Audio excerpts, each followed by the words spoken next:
తెల్ల దుస్తులు, ఎర్ర కండువా, చిరునవ్వు కలిగిన ఆ మార్గదర్శి.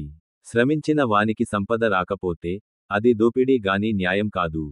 కూలి కడచని వాడు రాజు కాదు, వాడొక దోపిడీదారుడు అని నినదించిన శ్రామిక పక్షపాతి. ఎవరు ఆయన? ఆయనే పుచ్చలపల్లి సుందరయ్య గారు. పుట్టింది జమీందార్ ఇంట. అయినా తన ఆస్తినంతా పేదలకు పంచిపెట్టిన గొప్ప మనిషి. తనకు పిల్లలు పుడితే ప్రజల గురించి మరిచిపోతానేమోనన్న భయంతో పెళ్లికాకముందే కుటుంబ నియంత్రణ శస్త్రచికిత్స చేయించుకున్న నిస్వార్థ నాయకుడు.